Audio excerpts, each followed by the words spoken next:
Muraho neza nanone nongeye kubasuhuza mbaha ikaze mu gikoni, uyu munsi tugiye gutegura umukati urimo amagi n'amata.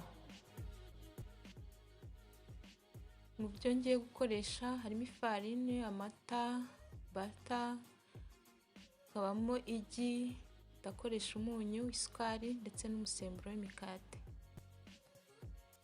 Mu gutangira ndafata ifarini nyivange n'isukari, nyuma yo gushyiramo isukari ahangaha ushobora gukoresha ibiyiko bibiri wenda ukunda nk'umukati wumvikanamo isukari, nyuma ndahita nongeramo n'umusemburo ubundi mbivange. Hano rero kugira ngo ubone umukati mwiza ni byiza yuko umunyu ushyiramo nyuma yuko ushyiramo umusemburo. Nyuma ngiye kongeramo n'igi, noneho nongeremo na ya bata, noneho amata ngiye kongeramo nzagenda nyashyiramo gake gake, ntabwo yose ndi buhite nyamariramo. Iyo ufashe umunyu ugahita uwuvanga n'umusemburo, hari ubwo umukati utabyimba ukaza kubona wabyimbyemo gake cyane.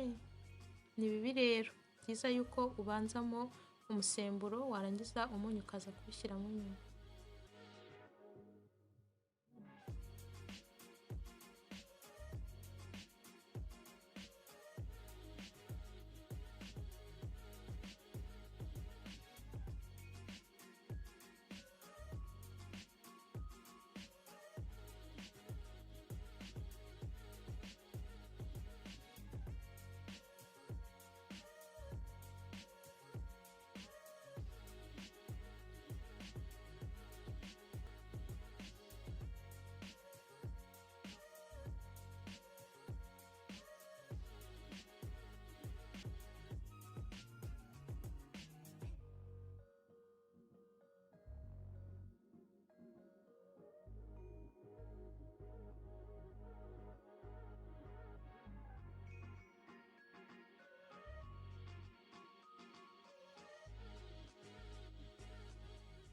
Hanyuma rero gutya turi gukora igipondo cyangwa dofu, kugira ngo tubone yuko igipondo cyacu cyanoze, ni cya gihe uba uri gupondaponda kugeza igihe uzajya ushyiraho intoki ukabona ntabwo umutsima uri kuza ukuzamukaho ku ntoki, mbese ukabona intoki zimeze nk'uko zari zisanzwe zimeze. Nyuma rero icyo ngiye gukurikizaho, ngiye gupfundikira bishyira ahantu hakonje mu gihe kingana n'isaha. Ushobora no kurenzaho n'ayandi masaha wenda ushaka ko umutsima wawe uza kubyimba cyane.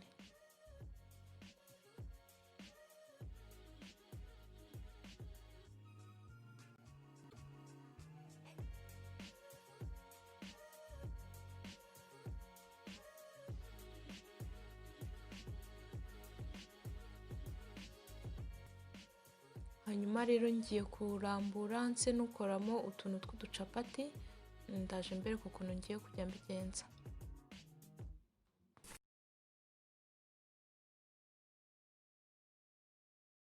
Hano ntabwo urambura cyane ngo ukore akantu k'agacapati karambitse cyane, ugaha epeseri nini. Hanyuma ngiye kugenda ngende nzinga kano kantu narambuye, n'indi yose niko ndi bugende nyigenza.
Ikintu nateguye ngiye kuyibekingamo, ngiye gusigamo bata hasi ubundi ngende nyishyiramo.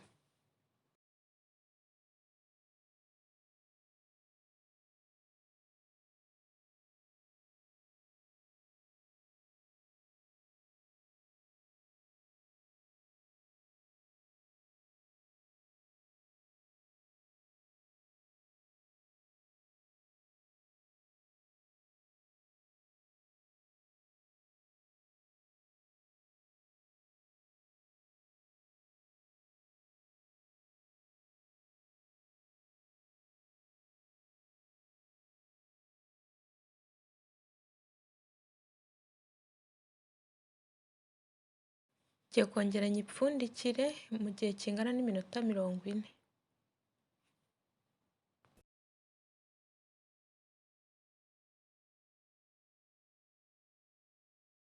Murabona ko ya mikati yongeye ikabyimba. Hanyuma hejuru ngiye gusigaho amata. Ushobora gusigaho amagi, umuhondo w'igi, ariko njyewe uyu munsi ndakoreshaho amata. Kubekinga umukati ni byiza ko ubanza ugacanira oven cyangwa se ifuru mbere, nibuze ukayicanira iminota 5, hanyuma ukaza kubekinga mu ifuru, ugashyira mu ifuru n'ubundi isanzwe yari irimo ubushyuhe. Ikindi hano gusigaho amata wenda gushyiraho menshi, kubera ko iyo ushyizeho menshi umukati hejuru urakomera cyane.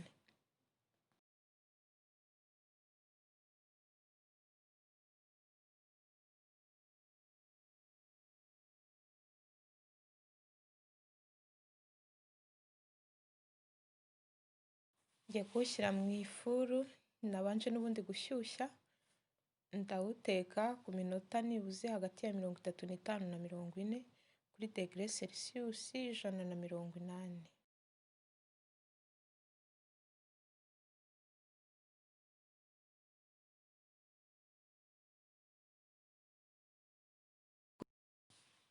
Umukati wacu wahiye, urasa neza, uteye apeti muri rusange. Ndizera ko mwakunze uburyo nawuteguye, ndizera kandi ko mukomeje gukunda ibyo ntegura, ndizera ko muzaguma kubana nanjye. Mukomeze gukora share, gukanda like, n'abatarakora subscribe muyikore, biramfasha cyane. Mwakoze kubana nanjye, naho utaha.